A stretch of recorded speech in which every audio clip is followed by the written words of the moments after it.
Steve, thank you very much for sparing us some time this morning, and we're very privileged to have you and your intellect and your insights available to us to pass on to the students. So maybe we can just start off with, can you talk us through how you came into the geospatial world and maybe some of the things that you point to as achievements during that time? I actually, my first degree was French, German, Russian, and Spanish. And then I flipped to do what was called information systems at the time. So this would probably be the early days of computer science. And so in the early 90s, I was introduced to a company called Oceanics, which was bought by Fugro, who are now still around and huge. And that was by my sister, who had a friend working there on what was broadly called IT stuff at the time.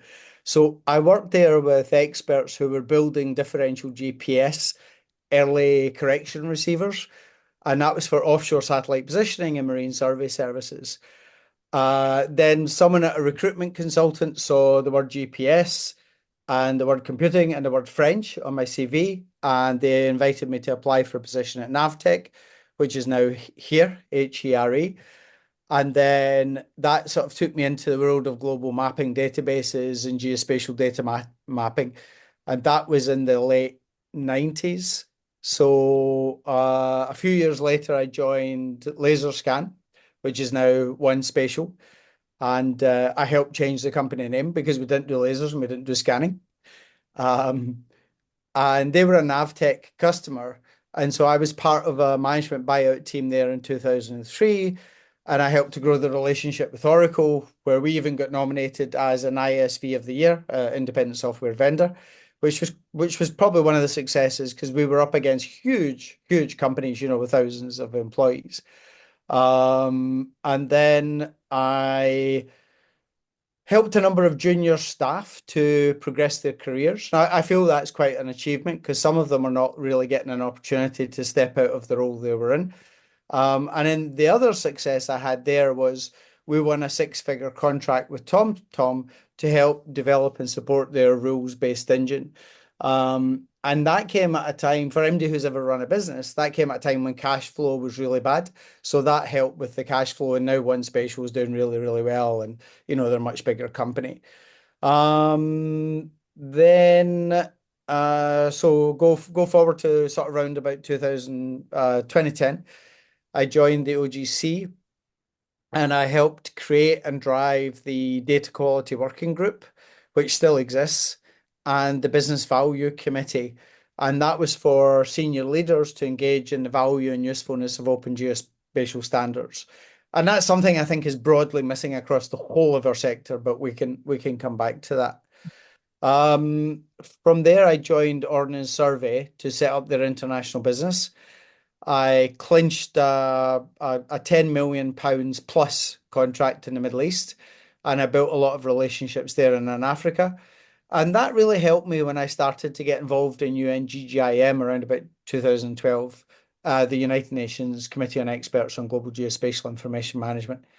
So since that time, most of my successes have been around community development with scientists and policymakers, working with Earth Observations, and most recently with the network of women practitioners from Africa, Asia, Latin America, and the Middle East, who are called Reseau Associates. So they're connected to my management consulting or management consultancy, which is Reseau Consulting. So I've done quite a random amount of stuff, some successes in sales, some successes in helping people build their careers, and successes in building communities. That's probably the way I'd split it. Well, that's a great summary, Steve, and it shows you're a multi-talented person. And I think what we're trying to do with these insight videos is to pick people like you and pull out their insights across various things. Because if you just spent your entire time in sales, you have one perspective.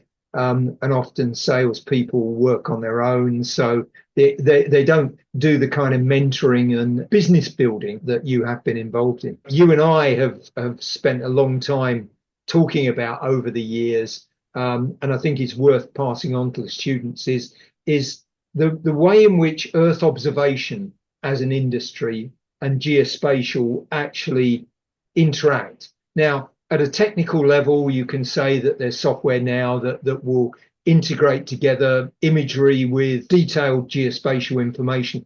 But in terms of messaging and in terms of the what I might call the institutional structures, they still seem to be wide apart. They don't work.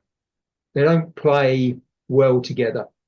And I'd just sort of like to get your take on how we might go about closing that gap. I think for the benefit of all parts of geospatial and Earth observation, doing things better. So, like you said, I've been trying to influence this agenda or this broad integration for a decade. A big part of the problem is that geospatial data, including Earth observation, they're not seen as official data. So many countries defer or refer to national statistics first, and sometimes only do that. We now have frameworks for integration. We have case studies of different types of data being used together for policy and decision making, but we still haven't really made a breakthrough. I think it's still sort of fairly marginal. I've talked previously about policy literacy and human interoperability, and these are two areas I feel really strongly about, which basically boil down to education and collaboration with a big focus on awareness and continuous learning. And I think it's very difficult because the people who are involved, they know what they know and they assume that everyone else knows it. And the people who don't know what they don't know, well, they're never going to know. So that's why I say it comes down to sort of education and awareness and the collaboration. But it's got to be in a way sort of forced in both of these areas. And you've got to sort of like make it repetitive, and you've got to, I think it's a hands-on thing. You can't just talk at people. You have to, if I've got a policy brief and I've got someone very senior, whether they're a policymaker, whether they're a minister, or whether they're even someone even more senior than that, I think you have to sit down and really talk through it and just put it in context for them. And I think one of the problems is that those policymakers often haven't got time and will circulate back to that. But this concept of human interoperability, I think sits at the key. So talk to me a little bit about what you mean by human interoperability and what are the key elements that can make that work? I spent several years at the OGC where everyone talks, the Open Geospatial Consortium, where everyone talks about interoperability. And it's like, what do you mean by interoperability? Is it semantic interoperability? Is it syntactic? Is it data interoperability? Is it legal interoperability? Is it cultural? There are so many different types of interoperability. And for me, I've called it human interoperability because people are, nothing happens without people. People are data points. People are the ones who make the decisions whether or not we share data. If you get access to data, it's because of a human. So that cooperation and collaboration with people first is what I've been trying to do. So I did a couple of keynotes last year about human interoperability, and it was quite funny. I did one in Canada, and everybody was like, we wanted to talk about this topic, but we didn't know what to call it. Now we're going to call it human interoperability. And so an entire conference started using that term. So that's what I mean, trying to just think about, how do you motivate, how do you influence, how do you collaborate with people? Data changes, technology changes, science changes, but people fundamentally are, they're still making the same kinds of decisions and they always will. And they're either the facilitators or the blockers or the supporters. And to me, I feel that there's a bit of a power struggle that goes on between Earth observation and geospatial people that seems to get in the way. How can we engineer human interoperability from the bottom up? Because it seems to me that the people at the top have their own fiefdoms, their own power bases, and they don't seem to be making it happen. So you've been at the bottom, but you've also been at the top. How do we engineer it bottom up? I think a lot of it is about sort of common good. Like people talk a lot about digital public infrastructure, about, there's a lot of big terminology and a lot of people who get grant money because they have the big words in the terminology. And I think that that might actually stop with what we're seeing or happen over the pond with our friends, you know. So I'm trying to think about ways to bring people. I mean, I've been speaking to Ordnance Survey quite recently about exactly that. How do we bring the sort of the topographic mapping in as a contextual backdrop with Earth observation? I mean, it's very important, but for some reason, like you're saying, it's just not really happening.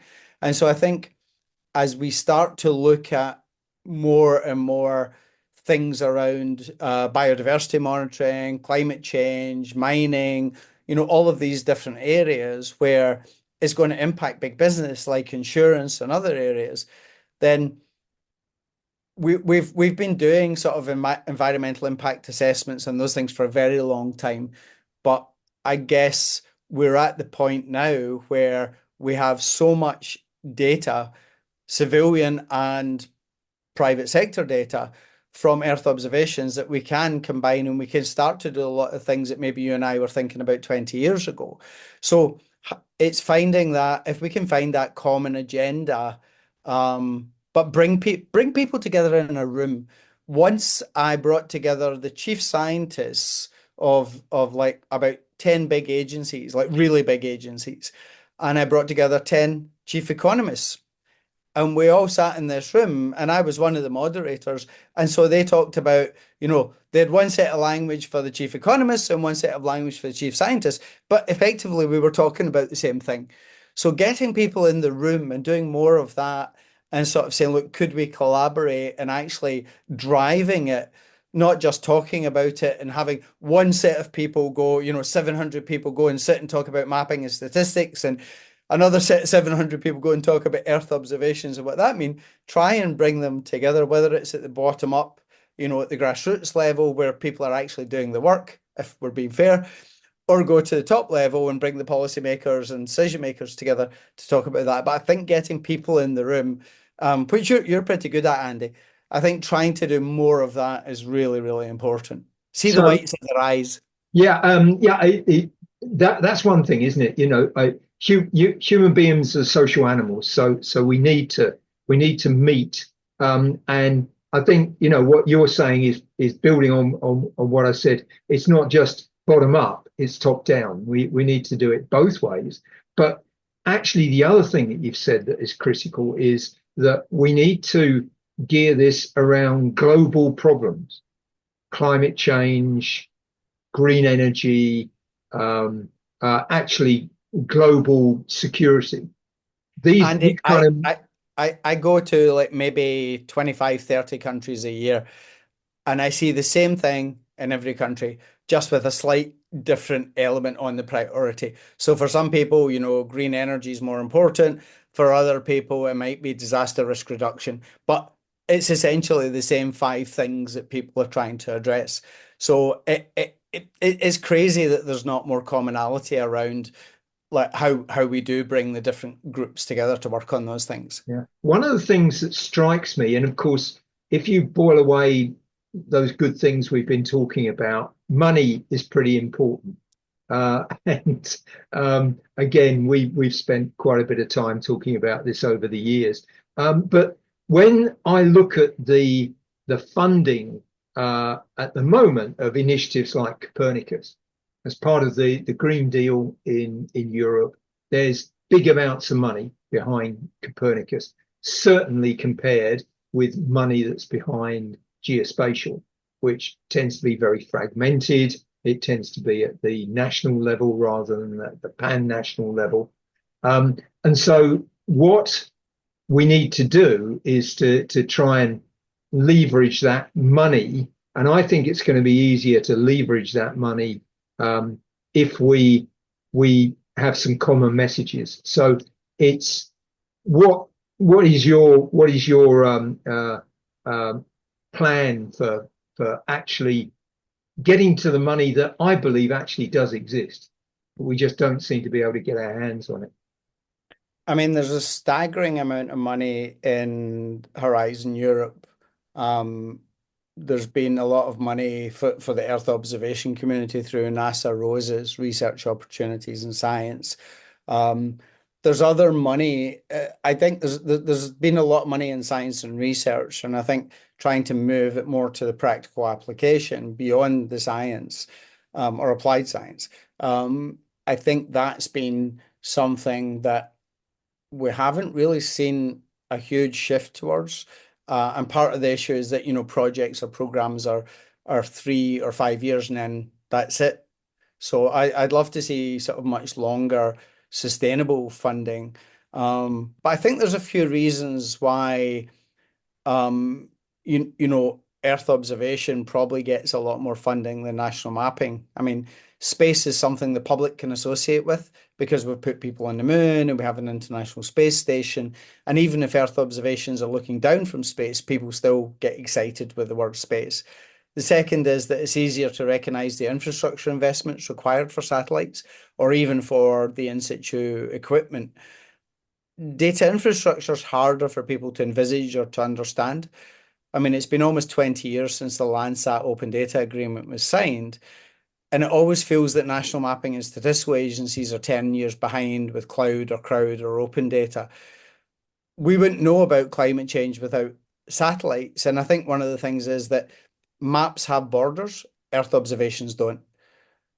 So it's almost like less geopolitical in some ways to do that. So I think there's a number of different things that they might be wrong, but the perceptions are that space is this big, sexy, and national mapping just doesn't have that. And then to some extent, I think that's the result of national mapping not keeping up. I'm still dealing with the same people I was dealing with 20 years ago, so it's not the most dynamic sector. I would love to see a whole scale change and a lot more young people. I mean, people in their 30s, 20, maybe not 20s because you don't have that much experience, but certainly in your 30s and early 40s.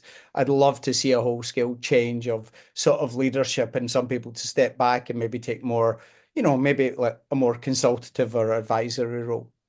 But all my friends who are mapping agencies are now going to be going, damn you, Ramage. But no, I think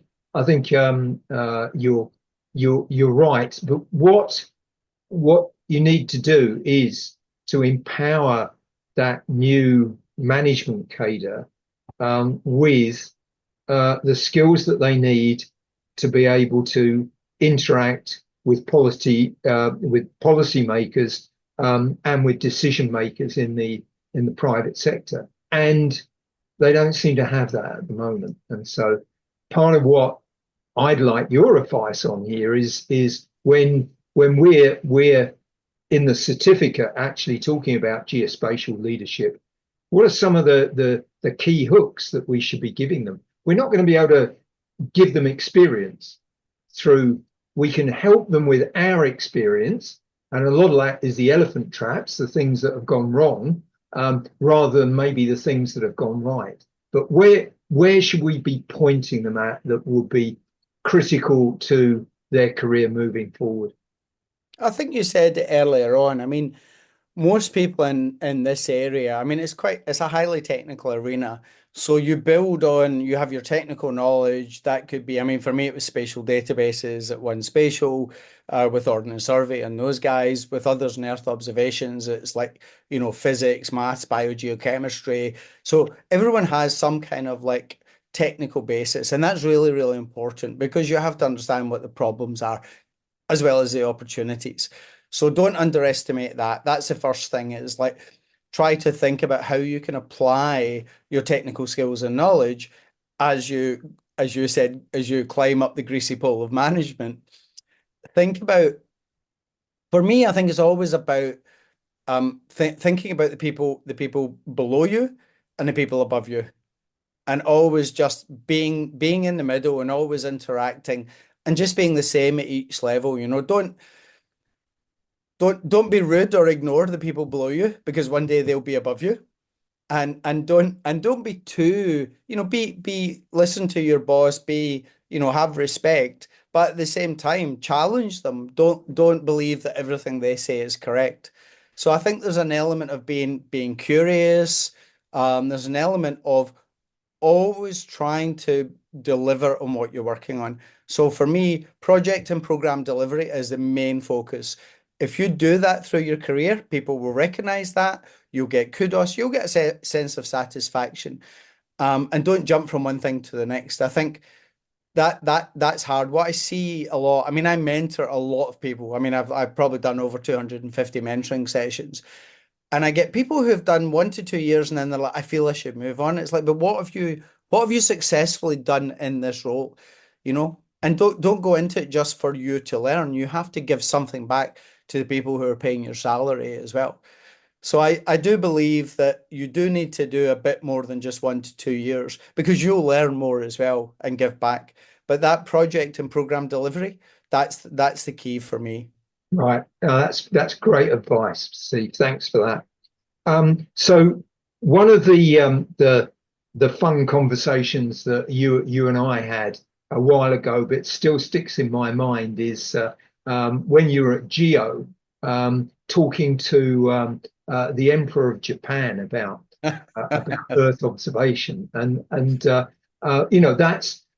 is a challenge of taking something deeply technical, and I think we all have this, and expressing it in terms that a layperson, but a very influential one, actually can understand. So talk us through, the structure of that, because I think it can be beneficial for others to understand how to structure a conversation at that kind of level. I've met and spent time with quite a few global leaders, like the president of Kenya, the former president or the former vice president of the USA, the emir of the UAE, the former prime minister of Germany, the vice president of Ghana, the Jordanian royal family, British prime ministers, and even, as you say, the now emperor of Japan. And I think it's always important to be polite and follow protocol, but it's also important to have your elevator pitch ready to speak about their national priorities in connection with your work. Provide the context to make it easier for them to understand and visualize or interpret what you're saying. So, with the Emperor of Japan, he's actually a water expert because Japan has all sorts of challenges around water. And he's been a United Nations, I guess, water ambassador. I don't know the right term, but he fundamentally understands. So when I met him and I was part of a delegation with the United Nations Office for Disaster Risk Reduction, um, it was almost like a surprise for me that I thought I was presenting to some, university and some other sort of senior level people in Japan. And then when someone told me, he's the future emperor of Japan, I was kind of like, I was a bit shell shocked, but you have to keep going. And I knew that he was a water ambassador, so I tried to talk about a lot of what we were doing around Earth observations in the context of water security. There was a thing we were working on at the time called GeoGlows, which is about stream flow forecasting. And there were other things that we were doing on water. So, and that was very, very well received. And, I even got a question from the Emperor of Japan. So yeah, that's one of the highlights of my career for sure. What did you tell him, and how did you tell him it? So yeah, it's water. So what was your give us your elevator pitch that you actually gave to him about why he should be interested in Earth observation? I think it was a couple of things. One was that this wasn't something developed in isolation with just one university or one agency. This was done across continents. So it was work that was done with NOAA in the US, with ECMWF in Europe, and with a number of different universities. And this was an operational system. So all of the code and all of the algorithms, everything was being made open source so people could sort of lift and shift. And we were doing that because the streamflow forecasting model could actually pick up smaller rivers and tributaries and stuff that you wouldn't typically get in a global model. So we talked around that, and we talked about the value this could bring to a country like Japan and how they could then cooperate with other international communities. So everyone has a different requirement, but some of them are broadly similar. So it was just talking about that investment has already been made to the tunes of many millions. And if they wanted to invest, whether it was money or whether it was people and time, the opportunity was there for them to contribute as well. Yeah, so you got the money question in the end. Yeah, and I think it's also important that you don't just try to go straight for the money. I mean, the important thing that you've said there is there's other ways in which countries can contribute, because sometimes that's as valuable or even more valuable if they invest the time of the right people. And But in my experience is if people see value in something, the money will come. If you go out chasing the money, it becomes a kind of a vicious circle where, you're still doing what you're doing, but then you've got this thing added on top where you're constantly chasing for money. I found if you meet people who have very similar goals and objectives in this similar domain, then it's like pushing an open door. But if they're not, you can spend a lot of time and energy trying to apply for money. I know people who've spent years trying to do that, and they've just gone to the people they perceive to be funders instead of doing more homework on what are their priorities. That's why I say when you meet senior people, what are the national government priorities, or what are even the priorities of their agency or their department? You can narrow it down and down and down until you get to something very finite. And that's always been something that I've probably done that now for the last 20 years of my career, and it's served me really well. to finish off, just one interesting. There's a series of programs on Radio 4 at the moment, and my life would be boring if I didn't listen to it. And one they're doing is they've got people who they're saying, "What advice would you give to your younger self?" So, what advice would Steve Ramage now give to himself 30 years ago, when you were at the point where a lot of our students are in terms of building their career? They've come out of a technical niche. Now they've got to get into leadership big time.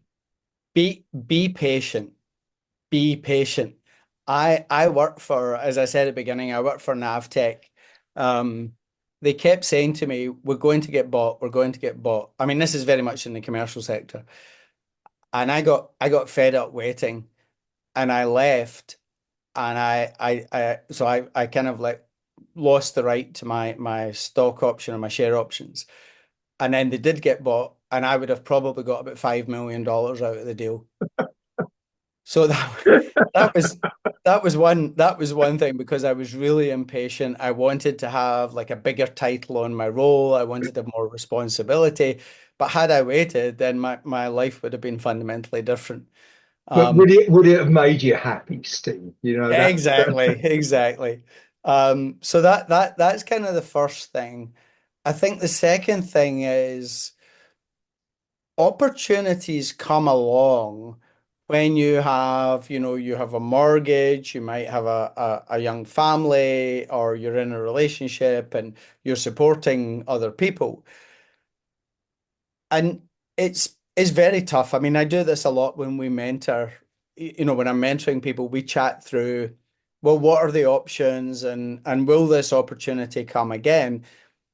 And I think what you find is whenever something looks too good, it is too good. So you don't have to jump at every opportunity that comes to you because it's some more money, or because it's some more responsibility, or because you get a bigger title. It might be linked to the be patient thing, but I think it's also about assess the opportunities. I mean, there will be a lot of opportunities will come in front of you during your career. I mean, I think if you put more in than you expect back, you'll be surprised at what does come back. And I've always had that. I've always tried to sort of